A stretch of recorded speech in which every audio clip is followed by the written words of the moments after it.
All right, so I want to show today how we can take our product and then lay out the UVs so that we can bring it into Photoshop. So this is always going to be something where we need to lay out or we need to place a texture in a specific area. So one of your items, you're going to have at least 3, should have something in there where you have exported the item out and you've brought it into Photoshop and you've created some sort of texture for it and then brought it back into Cinema, okay? So in this case, the Fanta logo here with the caffeine free, with this, with that stuff there. Same thing with like the Mountain Dew label here. If you have a cereal box, the same thing. This is like a label that would be on the cover of that. If you had a book, like Austin has a book, oops, cover.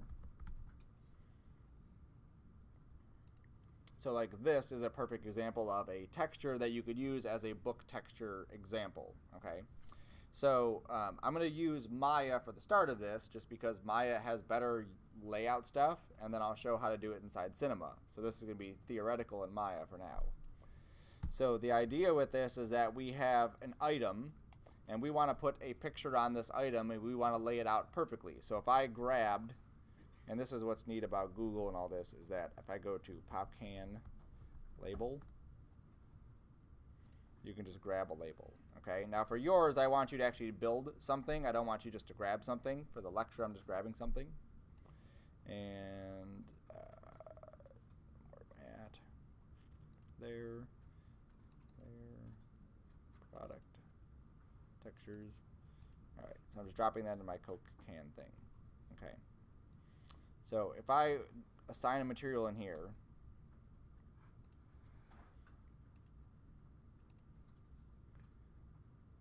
there and here.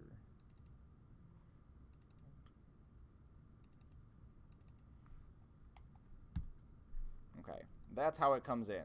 Now that's obviously not what the label looks like, but that's how the 3D program is interpreting it. Cinema would do the exact same thing. It would come in kind of like all over the place. I'll show you. I'll make a little cylinder and do the same thing. So this is one of the areas in 3D that we always have to, people always struggle with because it is such a different thing than you're probably used to. Not that anything in 3D is ever something you're used to. Product, textures, there it is. Okay, so this one actually came in pretty good. That's not bad. The top didn't, obviously, but that did. Okay, let me drop it on here. You'll see that this one didn't. This one is not placed correctly. Okay, so that's where the UVs come in, because UVs are basically what is the translation between a 3D object and a 2D flat texture. Okay, so this is how we take our 3D object and we make it into something that we can use for texturing. So this is what's nice about Maya, is that it all is like baked. It's like right inside it. And a lot of times I'll actually take my stuff out of Cinema and texture it somewhere else, or UV lay it somewhere else and then bring it back. So this is what the object looks like in 3D. This is what it looks like when it's all cut out. Okay? So you can see at the very top of that is one of the caps. At the very bottom of that is another cap. And then that rectangle in the middle is that center section, like cut down the line and then flattened out. Okay? If I go to select that area here, I can move it around and grab different parts of this, and that shows different parts of it. So imagine that you had a cereal box at home and you cut it along all the seams and you flattened it out. That's what the UVs are, is that flattened out version. Okay? Now in 3D, both exist. We have the flattened out version and we have the 3D version. So we have to be able to tell Maya what we want each of these things to look like.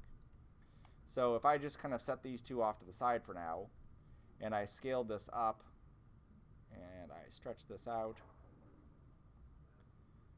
we would see then that the UVs are looking more like the ones in Cinema, where they are laid out pretty decent. Now if we had a fancier object like this one, obviously that doesn't line up right. Typically this part up here would be a cap, so that would be like a plastic or something, and then the bottom area is where the label would be. If we had a 20-ounce can or a 20-ounce bottle, there's a section where the label would be on that. If we had a cereal box, we have pictures all over the place on the cereal box. So every item is going to be different, and how we attack every item is going to be different in how they do it, okay? Some things to know, just some default stuff of how things are typically set up. So here is a cube. This is how a cube gets laid out, okay? It's basically just like you would imagine it. If you were to build a cube out of paper, you would draw that shape, cut it out, fold it at those lines, and then you'd be able to create a cube. So that's what this is doing. If I put that material on here, that's what it's going to do. You'll see that this face here gets the C and O, and this one gets the KE. This one gets the rest of the E, this one gets the rest of the C, and then there's a line in that, okay? So that's how they're going to be laid out.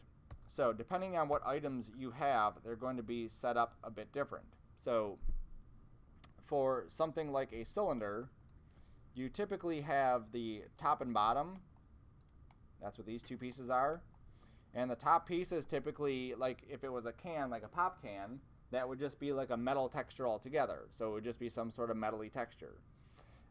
For this other piece, that's typically where the label is going to go, okay? If we were trying to build all of this in one file, we may put the bottom piece like this, and then the top pieces like this, okay? That way we have the top and bottom here, which are going to be metal, and then we have the bottom there. Now on the top piece, we may have where, if you looked at the top of a pop can, you know how it says like the deposits and it says Michigan and whatever else? Over here, that's where we may have that information as a texture, is just those items. On the bottom, there may be like a expiration date or something, okay? And then here's where we may put the texture. Now, it matters what size these things are. I can't just arbitrarily grab this and do that to it, or do that to it, or whatever. I have to make sure that however proportion they are in 3D, they maintain those proportions in the 2D version, okay? Here's what happens. I'm going to grab this item. I'm going to assign a new material to it. And I'm going to put a checkerboard on this. Now what should happen is that my checkers on the top and my checkers on the front should be the exact same proportions that they are in my file. Right now in my file, they're square. They're exactly square in my file. They should be exactly square here. Do the ones right here look like they're square? No, they're rectangle, right? So what's going to happen is if I were to draw a perfect circle for my Pepsi logo and I dropped it on there, it would squash it. Okay, and obviously Pepsi would not like that if I had the logo squashed. So what I have to do is in the UVs, I have to be able to, and it's opposite, so if I want to stretch out the squares, I squish it. You just have to get used to that. So I squish this, and now if you look at that, that's pretty square. Okay? Now the same thing for the top. These pieces here on top also have to be square. Because they're round already, they're going to be square, unless I did something like that. There's a fly up here. So those should be good. So this is what my UVs would look like. Now, I have inside of every software, there's an area that is an acceptable area to be texturing in. So in Maya, if you look at this top area here, where this black line is, that's the acceptable area. I can't have these things sticking out here. That doesn't work. I can't have this one over here and that one there. They all have to be within the same square. So what we're eventually going to do is we're going to export this picture out of Maya or Cinema, bring it into Photoshop, and we'll have the exact placement for where things line up. So I know exactly this is where my label needs to go. That's where I need to draw it out. This is where the top is. This is where the bottom is. Whatever. So I have to make sure they all fit within this one square right here. Now that could get difficult if you have a lot of stuff going on. So if you had a game character,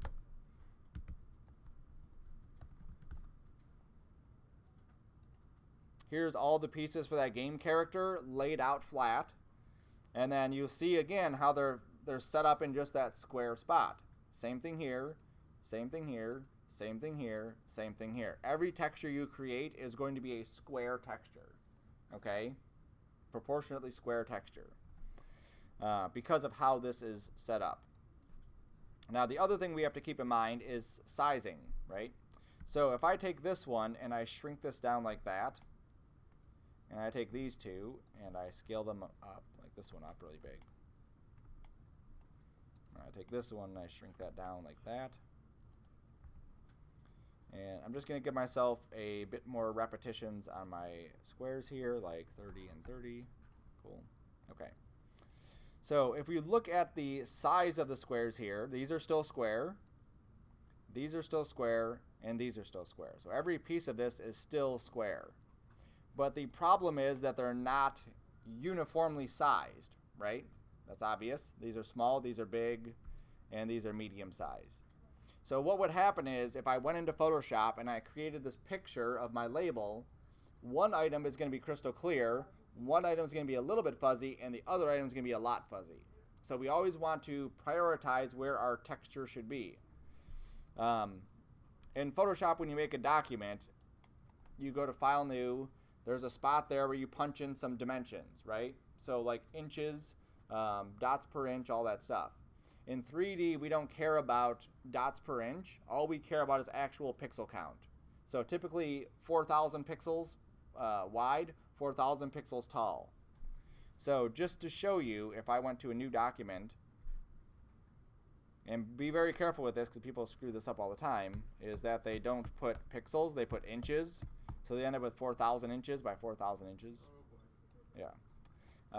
And 4,096 is the magic number, okay? If you ever played, I can't think of the game. That doesn't matter. But if you played a certain thing, a certain game, there was a spot where you talk about texturing, or they talk about the relation there. And so if you go to like 8, 16, 32, 64, 128, 256, 512, like that, all the way up, 4,096 is one of those multiples. 3D likes those multiples for their game, or for their textures. So whenever we make a texture, I'm going to say 4,000, it's 4,096, okay? Or I'll say 4K, it's 4,096. So I'm going to create this, and just so you can see this, I'm going to type something here, and I'm going to say hello. It's wonderful. I'll make it huge. There it is. Okay, so this is a 4,000 pixel document, right? So when this text is this big, it's pretty easy to read. 4,000 pixels. I can zoom in pretty close and still maintain that. So if I look at this texture here, where this circle is, that's right now where my hello is. It's like right in the center of that area. Down here where my label is pretty tiny. So if I were to copy this, and then I shrunk it down to, let's say, about that size, you can see that as I get closer to this, oops, let me rasterize it so it's not still type. You'll see that it's actually pretty grainy looking. Now, if this was a whole label, look at all the text that goes into a regular label. If I can find out where my stuff is. Here we go. This one. So look at all the tiny label here. So the size of my hello right now is probably about the size of the Pepsi, but all this other text here would be much, much smaller. Okay?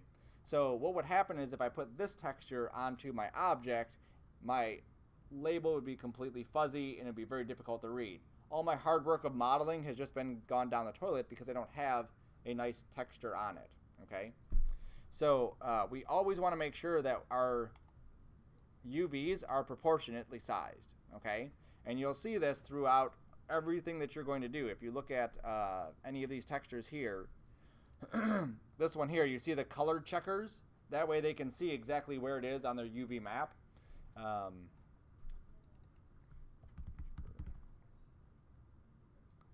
And you'll see these things all over the place because they want to see, are the squares, number one, uniform? Are they all actually squares? And then number two, excuse me, are they all the same size from one object to the other? Okay?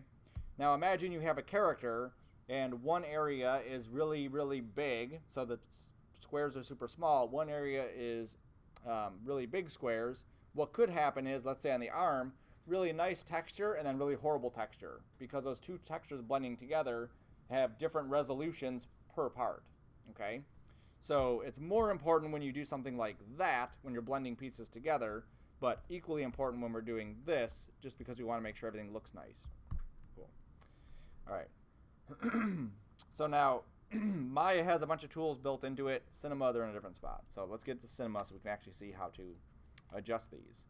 I'll also make a cube so we can see how that would lay out as well. Okay. And you'll see with this one, it's actually putting the entire texture on each side. Okay. Every software is a little bit different as to how their defaults are. This is Cinema's defaults. All right, so you remember before when we were placing stuff, we would go to this area here and we would change this from UVW mapping into something else. So if I went to spherical, there's what spherical looks like. And if I go to cylindrical, that's what cylindrical looks like. If I go to flat, that's what flat looks like. Okay? Now, just so you can see what it's actually doing, that's where Maya is really nice because it's actually pretty visual.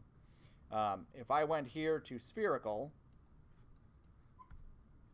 there's actually a sphere that gets wrapped around the object. Okay, so imagine something like this projector we have on the ceiling, but what it's doing is projecting from the sphere form onto the object from all directions. Okay, so that's how it's taking this flat image, stretching it out around a sphere, and then projecting it back on. So that's why it's getting, when I change this to spherical, that's why it looks like that, because there's actually like a pinching area right here where all that texture like comes together. If you ever remember, like, social studies class, you opened up the book and there was a picture of the map. Usually they had, like, the little jaggedy parts on top of the map. Yes? No? Maybe? Yeah. Okay. That's what that would look like. Okay? So if I go here and I stretch this out, you'll see again, kind of like a pinching point right here on top. And it obviously looks weird. Okay? If I went to cylindrical, what this is going to do is wrap it around as a cylinder. Okay, so for a cylinder, obviously this one is going to work pretty decent. There it is. So it wraps it around. Now it's not square in this case, but I can stretch this out and make them pretty square. Now what happens though is that every object is not going to be perfect. These things aren't for every object and for every shape. On the sides this looks good, but look at the top and look at the bottom. They look pretty horrible. So sometimes you'll grab these faces and do cylindrical. You'll grab these other faces and do something else, and these other faces and do something else. Okay? So you will have a spot where they're all kind of separated. Yes, ma'am? Is there a UV map for, like, layout for cinema? There is, but it's a little bit more non-visual. It's basically clicking buttons and then just seeing what the end result is, not seeing actually how to adjust it. Okay? So I want you to be able to see that. That's why I'm using that one. All right. So there's cylindrical, and then here's flat. Okay? And the flat similarity in Maya is just planar. And I'm just going to make sure this is set up in X. That's good. Okay. So if we look at this from this view, that looks pretty good. What this one is exactly like a regular projector, dead on straight. It's shining the texture right at it. But the problem with it is if I hold my hand on the projector light here it looks pretty good, but on the sides of my hand, it's like stretching that light out. Okay, and it's going to do the same thing here. As I spin around this, you'll see how it spreads that texture out. Okay, and the same thing on the top, spreads the texture out. Right? So just based on those three, cylindrical, spherical, and planar, I could do a cylindrical around the base of my can, and then a planar on the top and the bottom to make sure that everything is laid out exactly the way I need. Okay? So just so you can see it, if I take this, and do a cylindrical on here, that does a pretty good job of this area. There we go.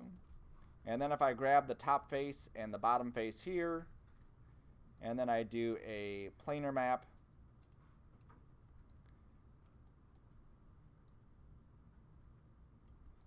there we go. So now I have squares here, I have squares there, and squares here, and they're all about the same size. Okay? So sometimes you will mix these things because that's the only way to get nice UVs out of it. Now these that are over here are just like default ones, like quick ways to grab something and drop it on there. That's why we've used them up to this point, because UVs are a whole nother beast. Like even in the next level class, people will still struggle with UVs because of how difficult it is to conceptualize what the 3D into 2D is supposed to look like.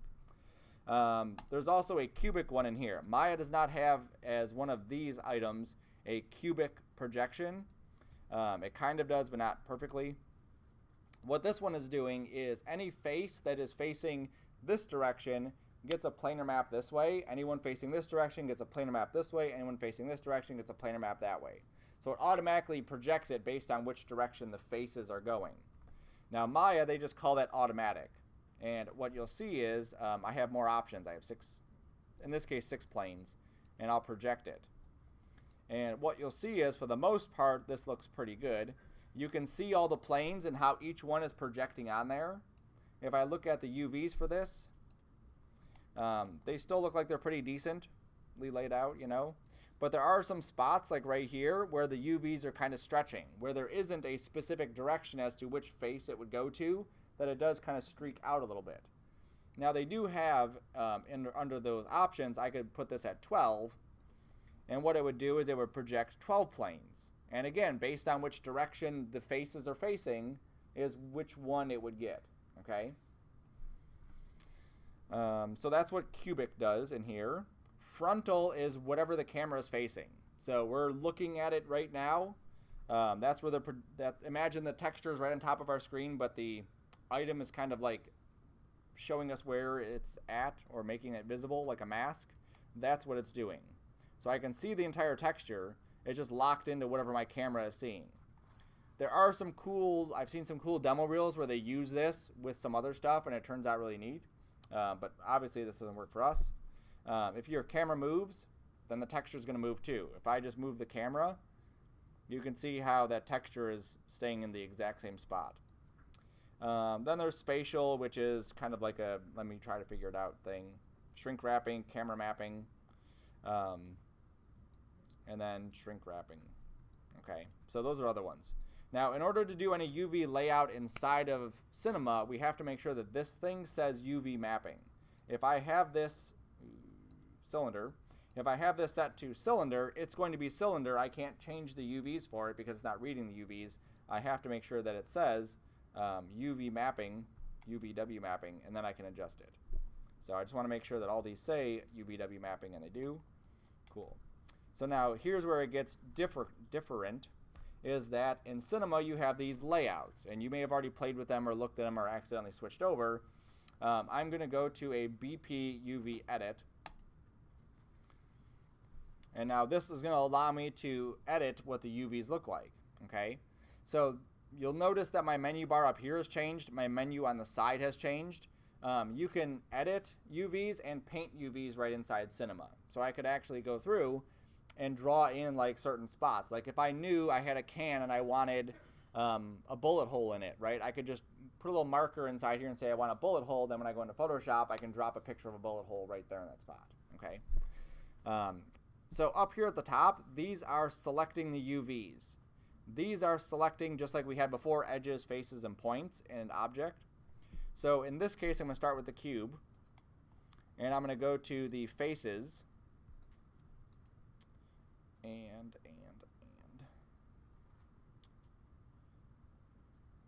move layer, select. That should let me just automatically select it. I want this, yes. Cube. Oh, I have not hit C on this to edit it. There we go. So now I can edit it and grab the faces of it. Cool. So if you look over here, as I select each one of these faces, you'll see how it's just slightly moving, okay? And what it does is, in Maya, it lays it out just like a box. Just like if we had a box shape that we were going to fold into a box, that's what it creates. In Cinema, it takes each one of those faces and just stacks it on top of each other and lays them out in the exact-ish same spot. So if I want to change any of these, what I do is I click here, and I'm going to make this a little bit bigger. Change that. There we go. Let me scoot this over. Projection. Okay, so here's how Cinema does its projections, and this is one thing that I really don't care for, but it's basically it's all the same stuff that we just looked at, but now we can like lock it in, right? So I can go here and say sphere. And what it's going to do is it's going to project a sphere on there. You can't see the sphere. You can't do anything with it. It's just, it's there somewhere, okay? Or I can do cylindrical, or I can do frontal. or I can do flat, or I can do cubic, or I can do cubic 2, or I can do box, or I can do shrink. Now, none of these other ones are really showing you their full extent of what they're doing. Let me grab the entire object here. There we go. Sorry, I want to grab the entire object this way. And then I'll do box, and then you'll see how it laid out this one pretty much similar, not exact, but similar to what Maya did. And if I go to cubic, it's the same thing as box in this case. If I go to cubic 1 without it, it goes back to the default. Okay. If I go to frontal, grab the whole thing again. If I go to frontal, what you're going to see is there's that cube. And this is a way that we could use that frontal and actually like lock it in if we decided that we want it laid out in a specific spot.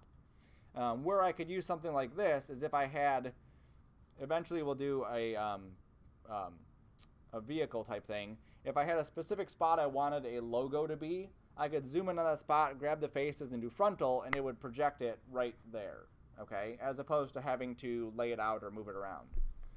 So this is where it's going to get a little bit tricky because of how we have all these pieces. So what I need to do is lay this out. So in this case, I don't think I grabbed the whole thing. I didn't see. Let me make sure that my only visible is off. There we go. Now we'll do cubic. There it is. Okay, and that's how that one's laid out. All right, so for something like this, if this was a cereal box, that's what I would do. Is typically I would just do cubic, and that would be good enough, or box, and that would be good enough. Okay, because this is how I want it laid out, and then when I go into Photoshop, I'll be able to paint in each one of these areas to control what each spot looks like. Just to kind of make this a little bit more applicable to a cereal box, let me just reproportion this. Okay, now this could be a box for perfume, or cologne, or tools, or whatever. It's just a box, a random box. Grab the faces again, cubic, box, there we go. Now notice the difference here between cubic and box. When I go to cubic, do you see how the proportions of these squares are exactly the same as they were before? Even though out here in this world they're stretched out, but when I go to box, it's not like that, okay? So that's an important thing because we're not seeing it in here because we don't have a checkerboard on it, but here this would create a stretched out texture. Look at the text here. I mean, it's hard to read anyway, but look at how disgusting it is. When we go to box, it actually looks like it's formatted correctly, okay? So you could spend a lot of time modeling something. You could spend a lot of time laying out the UVs, and you miss one step, and now you have to go back and redo a bunch of stuff, okay? So now just to make this a little bit more apparent as to if it's stretching or not stretching, I'm going to change my texture instead of the Coke can. I'm going to change it, and you'll see inside here somewhere under effects, no, surfaces, there's a checkerboard. And on this checkerboard, I can control the frequency. So I can say 30 and 30, and now I can see 30 checkerboards. Now, just like we saw inside Maya, I want the checkers to be square, and I want them to be proportionate across the entire thing. So every side should have the same size squares. All the squares should be perfectly flat. And then the third thing, which shouldn't be an issue in this case, is that they should not overlap.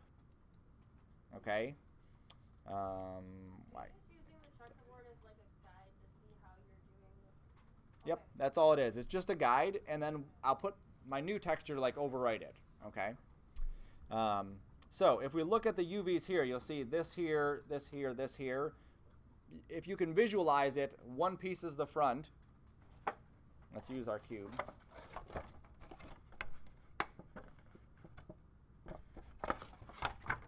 I'm not going to rip the side, but just imagine, right? So one piece is this flap, one piece is this flap, one piece is that flap, and one piece is this. And then in 3D, it's putting it all together, okay? So what we have to make sure of is that none of these pieces in the UV layout are on top of each other, not like stacked on top, but literally on top of each other. If I clicked on this face here, and I did, let's say, frontal, do you see how these two are like overlapping each other? Okay? They can't do that. Well, they can do that, obviously, but they shouldn't do that because what happens is if I draw one texture on it, the other texture is going to go on the other face too. Okay? So if I drew a Pepsi logo right here, part of the Pepsi logo is also going to be on the back of that. So we have to be aware of that so that we don't do stuff like that. So I'm just going to go back to box. Perfect. It works nicely. Good. That one's all laid out. Now I'm going to grab this cylinder here.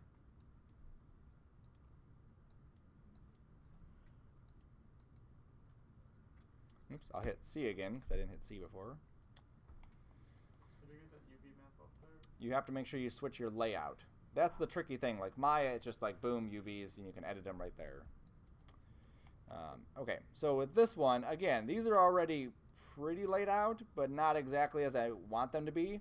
And if we look over here, you see that they're stacked on top of each other. So the sides are wrapped around, and they're flattened out, and they're laid out on top of it and the top of the bottom of it. So what would happen is if I brought this into Photoshop and started painting, all the textures would be like blending on top of each other, and it would look disgusting. So I'm going to grab the faces in the center of this, and I'm going to do cylinder. Okay? Now that didn't change because it already was cylinder, because that's just how the default was. I may need to adjust the sizing of this. If we look at the squares, yep, you can see it up there, they're actually kind of squished a little bit. And this is one of the issues that I have with this, is that it's not like, I didn't want to do that. Oh, I clicked the wrong button. Dang it. Here, UV, yes. Oh, I don't want to paint. I want to go here. Okay. Their tools are not as friendly, I guess, as Maya's are. I want to be able to grab these, and I want to be able to reposition them. So if I go to transform, this is where it gets stupid. I have to scale this up. So X is left and right, and Y is up and down. So I'm going to scale this down in the X direction and hit apply. Oops, I went the wrong way, so I'll go the other way. There we go. So that's pretty close. Maybe I'll go a little bit more, like 1.1. There we go. Okay, so now it just scaled those out. Now I still can use the move tool. Come on. The move tool here and move this around. I can still use the scale tool and scale this uniformly up and down. But scaling it in just one direction, it does not work. Okay. There might be a button here, but I'm just too lazy to even look for it because it's just, ugh. I use Maya, like I said, for most of my stuff. Anyway. All right, so now we have the top and we have the bottom. So I'll grab the top pieces. And this can get a little bit tricky selecting them. So what I do is I marquee, and that grabs the top and the sides. And if I hold Control, I can deselect the bottom. So now I just have the top selected. I don't need to relay it out. All I need to do is go to my scale. There we go. And I just need to scale it down to fit.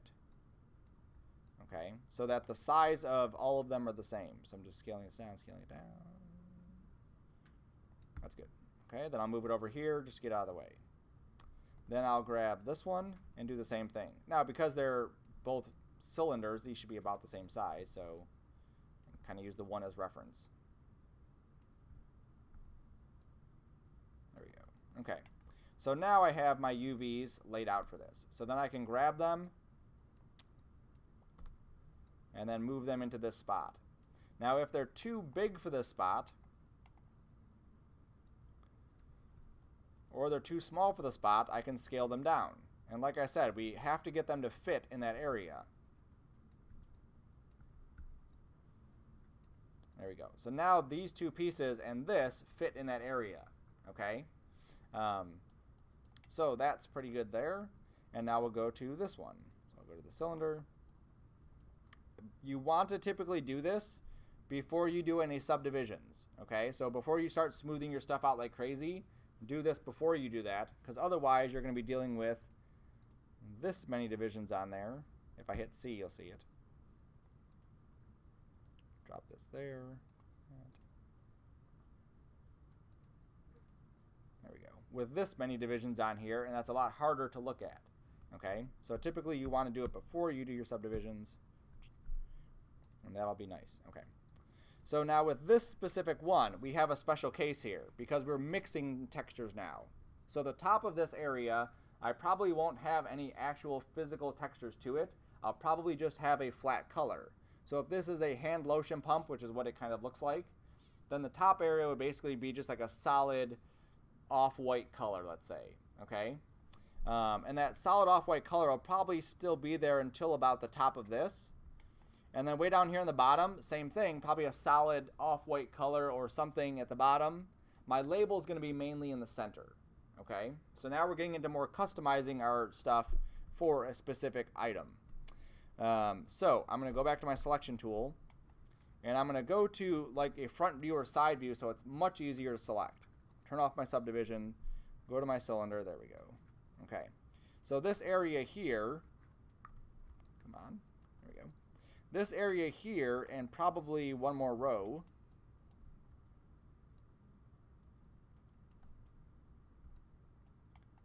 and down here at the bottom.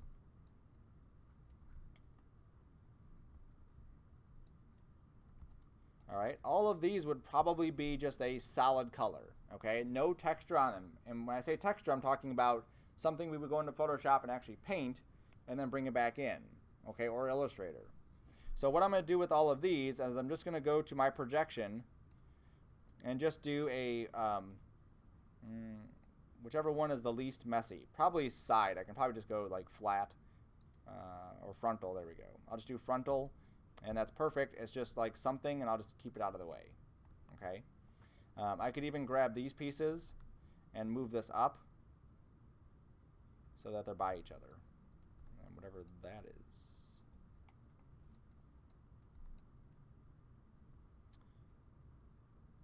If you're tolerant, I don't know what that is. Okay, so that leaves us with this piece here. And now that piece I need to make sure does have the UVs laid out correctly, because that's going to be the one where my texture is going to go on. Now if I look at it, it looks like it's already done, but I don't like to trust that because who knows if it is.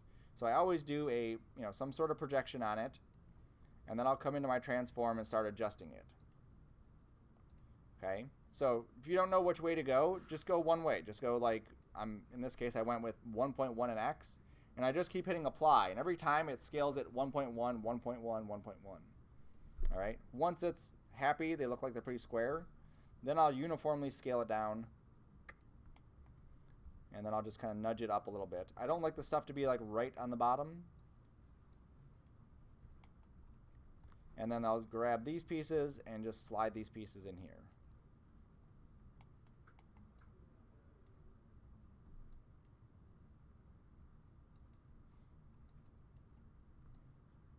All right, so that should be it for that one, okay? Now the bottom of this doesn't matter because I'm not putting a texture on the bottom. If I was putting a label on the bottom that said expiration date and you were going to see it, then I would lay out the UVs. I would projection map the bottom, and I would have a circle area somewhere that would have where I'm going to be putting that. But in this case, I'm not. My item is going to be just sitting on the table like this. You're not going to see what happens at the very bottom of that, so it doesn't matter. If I had something like this one says Contigo on the very top of it, if I wanted that on there, again, I would lay out the UVs so that I could create that texture and so that it would project on there correctly. So just for fun, let's say that we were going to have the top of this do that. So I'll grab the faces for the top of this, like that. Oops. This time I'm going to use visible only, so it doesn't select the back side. There we go. Cool. And then I'll go to projection. I will say cubic. There we go. I'll scale it so that it's about the same size as everything else. That's close enough. And then I'll just position it over here. There we go. Okay. So now I've laid out the UVs for these three items. So now they should be, as far as we're concerned right now, they should be all set for us to bring it into Photoshop. So far, they have not added anything in here that makes that process like just export this out. That's what they should have. They don't. So we need to create a new texture for each one of these. So I'm going to go to my cube first, just so you can see it. And I'll make a new texture. Remember 4096? That's what I'm going to punch in here. I'm going to make sure that my color is just some random color other than, if it's black, I'm going to remember it's black, and then for my other stuff, I'll have to punch in white. So just make sure you have contrast. That's all we need here. So I'm going to go with completely black. I'll call this one box. Everything else should be good. Hit OK. All right, so this is completely black. So now I'm going to go here to my layer, and I'm going to say fill polygons. Oops, not fill polygons. Sorry, my bad. Outline polygons. All right. Now what happens is it created an outline around each one of these areas. Now it does that based on my paint settings. So if I go to my paint brushes, oops, sorry, my paint. There we go.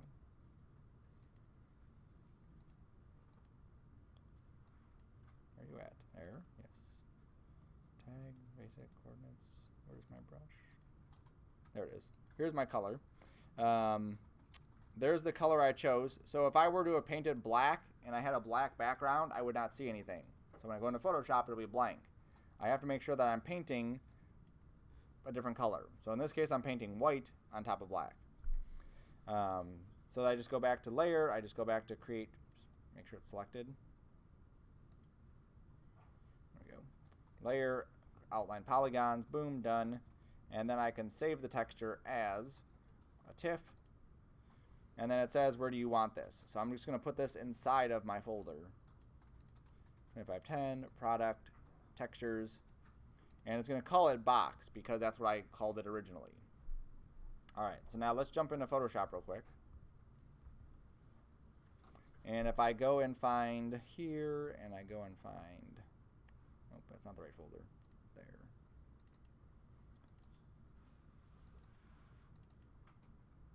There are my UVs, okay? So now what I would do is I would actually create that UV texture for it. So if I'm doing, let's say, a cereal box for this, I would draw out what the front of the cereal box looks like, what the side looks like, what the back looks like, and what the other side looks like. Keep in mind, what are you going to see in your scene? That's what you have to draw. So if you're not going to see the back, don't draw the back. If you're not going to see the bottom, don't draw the bottom. If you're not going to see the top, don't draw the top. So that does take some planning because in cinema, I may have a camera angle that's like this, or I may have a camera angle like this, or I may have a camera angle like that, right? So it all depends on where you're going to be laying out your stuff as to what you're going to be doing with it. You may do in future assignments, or even on this one, you may do like a full 360 on the item because you want to show off all the pieces of it, okay? So just be aware of it. And so from here, it's exactly the same thing that you would do for anything in Photoshop. So you would go here and you would write text. Make sure it's colored so you can see it. Scale it down so it fits. Okay, that's the name of my cereal, or whatever it is. I'll go with my brush. Oops, make a new layer.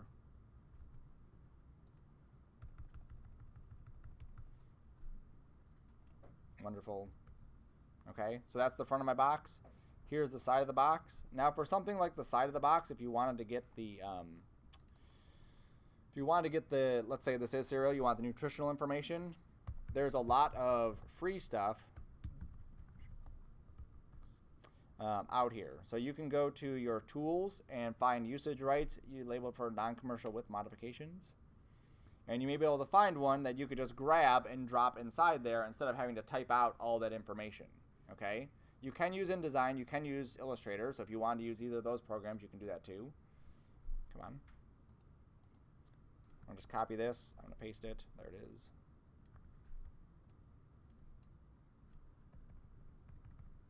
Perfect. If I don't like the black background, that's not a big deal because I can change that to whatever I wanted. I'm not stuck with the black background. When I do change it, it gets rid of the lines that we just had. So temporarily, I'll just turn that off while I'm working on this so I can see where each part is, and then I'll turn that back on. The other thing you can do is release the layer so you can actually edit it, put it at the top, and then make it the other way, black lines on white, and then just make this a multiply. And what that'll do is no matter what's underneath it, you'll still see all the lines, okay? Just make sure you don't start editing this. Maybe you lock it, okay? So now once you're done with this, I'm just going to save this out, and I will say box finished.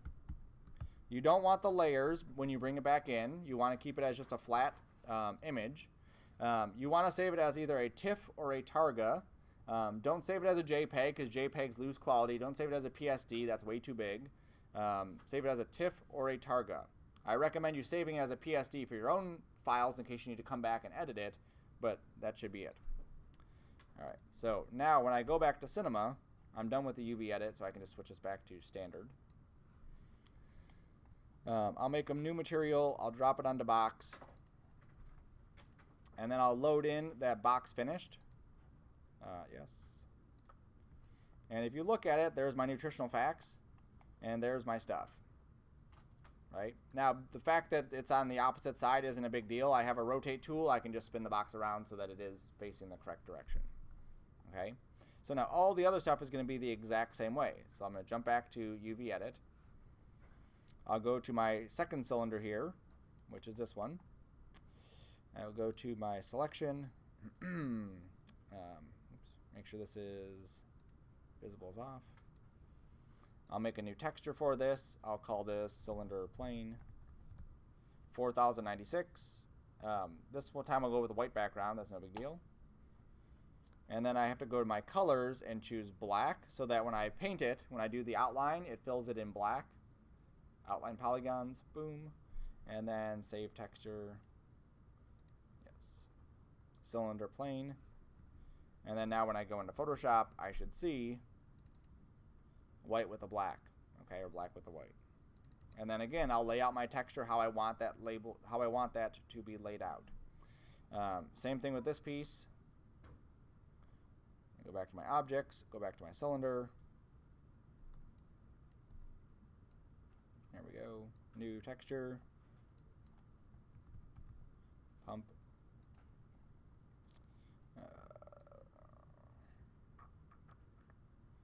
Outline polygons, good. Save.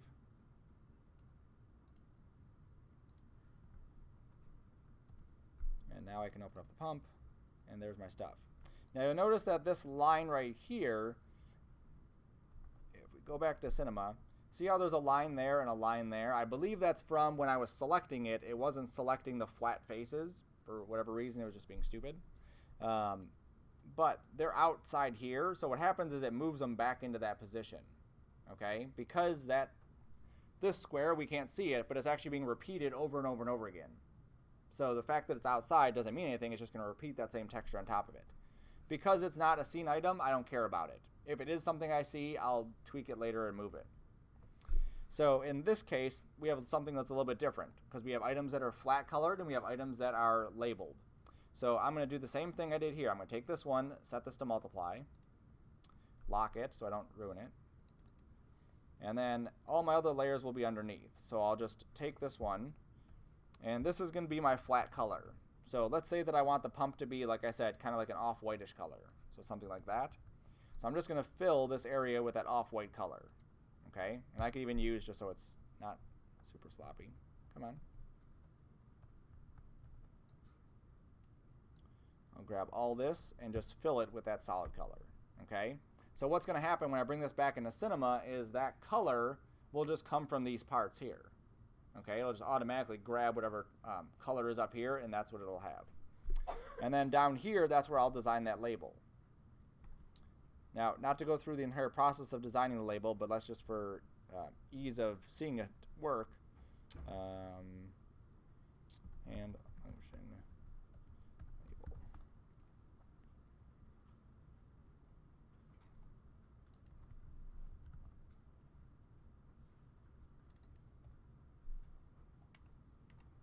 We'll borrow this one. It's close enough, right?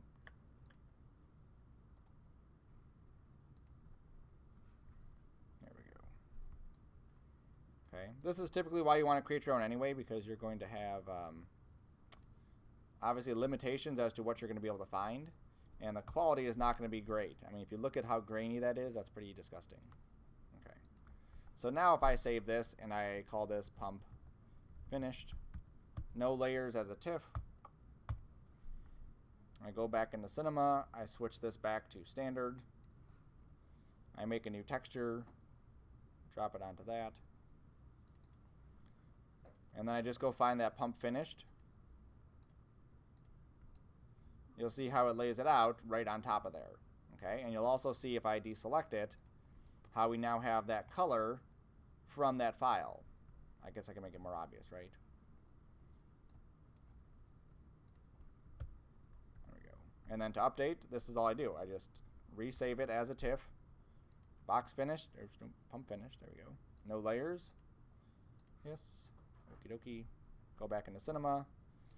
Wiggle the mouse around a little bit. If that doesn't work, then you just go to the file and then you just reload. And if that doesn't work, then you go to the buttons and then you find it again. That should have worked, by the way. Textures. There we go. Okay. Oh, I know why it's not working. Because I never went into my preferences and never specified under my files. Yep, I didn't put my new product one. That's why it's not loading it in the correct spot. Product. Boom. Okay, so now that would work. Okay, so I want you to make your own labels for your things, for at least one of your things. You may have 4 items there. If all the items are kind of collected together, it may be easy to take one layout or one logo and start copying it to other ones.